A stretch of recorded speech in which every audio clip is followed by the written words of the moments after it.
So this year I had a real blessing. Many blessings, but I had a really special blessing. My wife and I, Allison and I, how many of you know Allison? If you don't, make sure you say thank you to her. There's so much.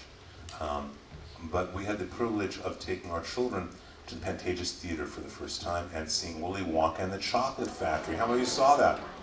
It was really terrific. It was much better than Johnny Depp's version, and it was based on the Gene Wilder version. It was really, really sweet. But there was this amazingly deep Jewish song in it, a new song, called, it's about, can you go into the Willy Wonka factory? And the song is, it must be believed to be seen. This is deep, deep Jewish theology, and it's going to come up a lot tonight and throughout the next week and a half.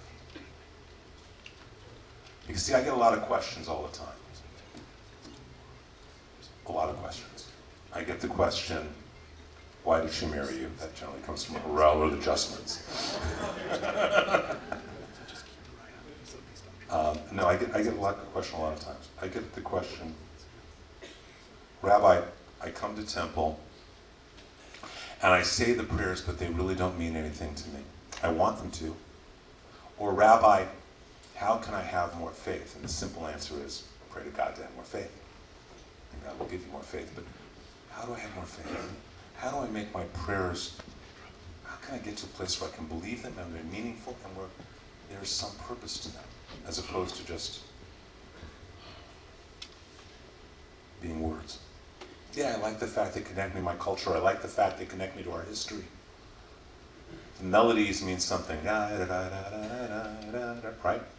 But the prayers really, it's pretty even, right? They don't mean so much. Rabbi, how can I make the services more meaningful? Now, obviously, the simple rabbinic answer is come to every Shabbos. Come to temple, but that's not the honest answer. The honest answer is actually found by understanding this concept, it must be believed to be seen. And understanding that there is a process in Judaism that our sages have taught us to get to a place where the prayers are meaningful. How many of us have found prayers maybe not being as meaningful as we want them to? I'm the only one? Okay, a few of you. And how many of us have found times when we wish we had more faith? Wish we did. So I'm going to ask for a few moments, and for the next 10 days through Yom Kippur, I'm going to ask a really hard thing of you. I'm going to ask you to listen to what we say tonight, what we talk about tonight. And I'm going to ask that you try and act it out in your life. Because see, there is a very, very big key to getting more faith, and it's kind of reverse engineering. In order to have more faith, I need to believe more in what I'm saying. That makes sense to everyone, right? But in order for me to believe that these prayers are real, I need to have imagination. Because the first step is I need to imagine that they're real before I can believe they're real, right? Makes sense to everyone? In our tradition, we call it holy imagination, as opposed to just imagining, I want a Maserati. But this idea of imagination, my kids, I don't know why, but when we go away or when we do anything, we don't have a TV in our house. So when we go out of town or anything, the kids they like to watch SpongeBob. How many of you watch Rabbi SpongeBob? And there's this one SpongeBob, I swear this one has come up like a dozen times in the last 5 years. And SpongeBob and his friend Patrick the Starfish, for those of you who do not know SpongeBob SquarePants, I'm not going into it. But they've gotten this big box, and they're inside the box, and they imagine cowboys and Indians, and they imagine being in fighter planes, and they're having a ball. How many of you have seen this particular? Okay, good, I'm not alone. And so they're having a ball. And Squidward, that's the name of the squid, right? Squidward? Squidward, okay, thank you. So Squidward who comes and he hears all these noises, and he goes into the box by himself, but he doesn't get any of those things. And when they come to talk to SpongeBob about it, SpongeBob says, how do you do it? He goes, it's imagination. I really hope that wasn't on video. Right? That's an imagination. It's really important. As children, we're taught imagination. in the last generation, something has happened that I believe has affected how many children actually grow up to believe in God in the last 40 years. No longer is a doll a doll. You know, it used to be you walked into your kid's room, or when your parents walked into your room, you had 3 blocks stacked up. You said, "Look, Daddy, it's the Taj Mahal." Now you got to have a real Taj Mahal. Or my personal favorite tonight, I'm wearing Lego cufflinks, as are my boys. Into our house, you understand. So the point being that it used to be that you would create as a child, you'd have imagination, and that could turn into beliefs, and that could turn into faith. Today, many of our children in the last 40 years don't learn, and they've done studies about this, aren't learning to imagine. They want more realistic dolls or video games, things like that. So we need to encourage the imagination as children, so when we become adults, we can have holy imagination. That is not being in a cardboard box imagining cowboys and Indians. It's the ability to imagine that our prayers make a difference.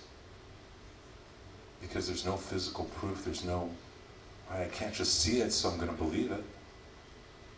But if we imagine, then that can lead to a belief, and belief can lead to faith. And once we believe, we can start seeing in a different way. You know, there's a great story by Ray Bradbury. How many of you are old Ray Bradbury fans?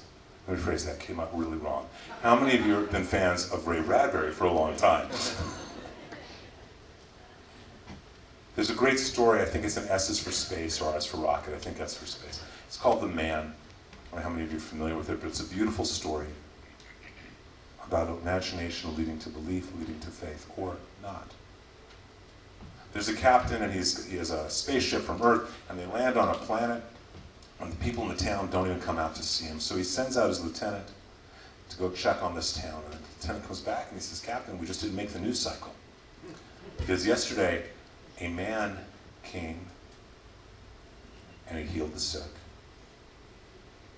and he brought peace. He got rid of corrupt politicians, and the town is filled with peace and love. And so quite honestly, we're just second fiddle." Well, the captain is shocked by this, and he goes to the town with his lieutenant, and everyone's really, really peaceful and happy, but the captain does not believe, because we're talking about Mashiach here, we're talking about Messiah. He does not believe the Mashiach could have come.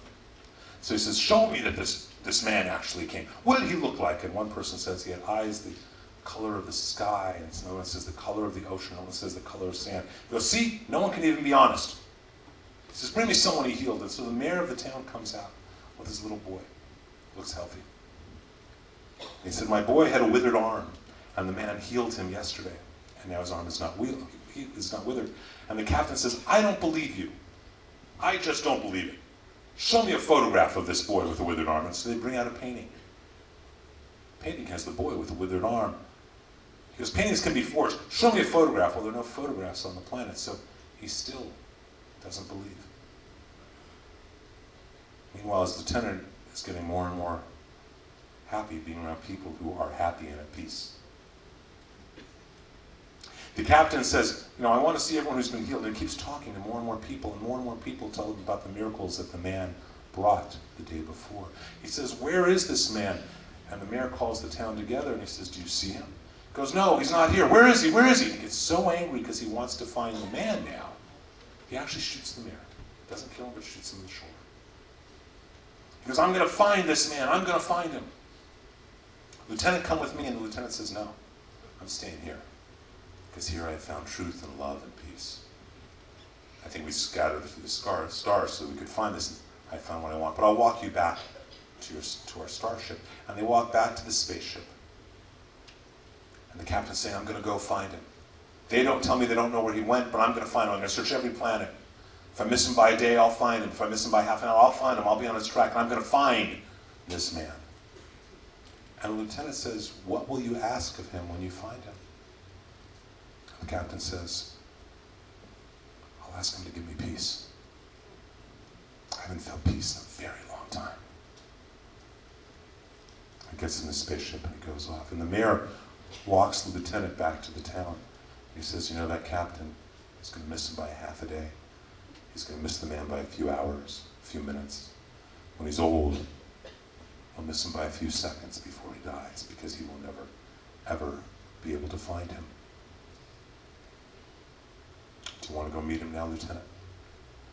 And the lieutenant says, he's been here all along. He goes, where else would he be? The lieutenant believed, and so he could see. The captain did not, and so he could not. For our prayers to be meaningful, we must be willing to believe that they have meaning. If you do not believe that, step back a step and imagine that they do. For the next 10 days, what I am asking from all of us is to take a very, very big step. A huge step, and I know it is, especially for those of us who are locked in Western culture or in how to think or think linearly. I'm asking us all to take a step, just for these 10 days. Imagine that your prayers mean everything. Rabbi Heschel used to say, either prayer means everything or it means nothing. Imagine that it really does mean everything. Just for 10 days, that's all. I'm not asking a lot.